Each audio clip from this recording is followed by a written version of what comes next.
टूटे हुए राजा और 1000 बच्चों की मुस्कान की कहानी बहुत समय पहले की बात है। एक समृद्ध और शांत राज्य था जहां राजा वीरेंद्र राज करते थे। राजा न्यायप्रिय, दयालु और प्रजा के प्रिय थे। उनकी रानी महारानी सुलोचना भी उतनी ही समझदार और करुणामयी थीं। राजा रानी के कई बच्चे थे, पर उन सब में सबसे प्रिय था उनका 11 वर्षीय बेटा राजकुमार आर्यन। राजकुमार आर्यन असाधारण था।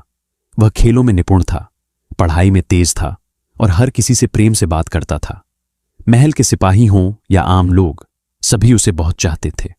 राजा अक्सर गर्व से कहते, मेरा बेटा सिर्फ मेरा उत्तराधिकारी नहीं, इस राज्य की आत्मा है। लेकिन नियति को कुछ और ही मंजूर था। एक दिन अचानक बीमारी के कारण राजकुमार आर्यन का देहांत हो गया। पूरा महल शोक में डूब गया। ढोल नगाड़े शांत हो गए, दिए बुझ गए और राज्य पर जैसे अंधेरा छा गया। पर सबसे ज्यादा आघात राजा वीरेंद्र को लगा। उन्होंने अपने बेटे को खो दिया था, अपने जीवन की रोशनी को।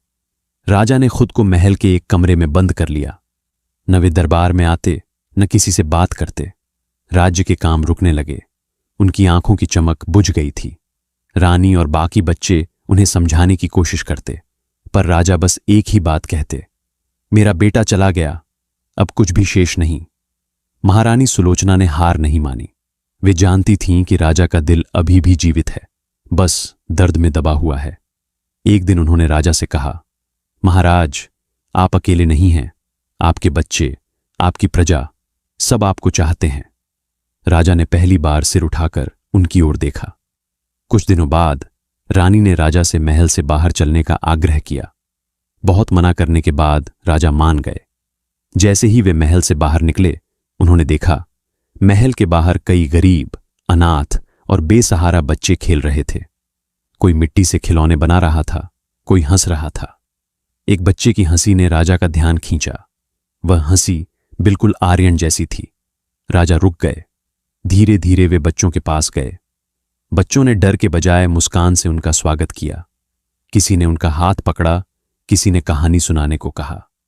उस पल राजा को लगा जैसे उनके दिल का बोझ थोड़ा हल्का हो गया हो। अगले दिन राजा फिर आए, फिर अगले दिन भी। उन्होंने बच्चों के लिए भोजन, शिक्षा और खेल का प्रबंध करवाया। वे हर बच्चे में अपने बेटे की झलक देखने लगे। अब राजा कहते, आर्यन मेरे दिल में जिंदा है, इन बच्चों की मुस्कान में। समय के साथ राजा फिर से दरबार आने लगे। राज्य में फिर से खुशहाली लौटी। राजा ने एक अनाथालय बनवाया और कहा, आज से ये सभी बच्चे मेरे अपने हैं। राजा वीरेंद्र ने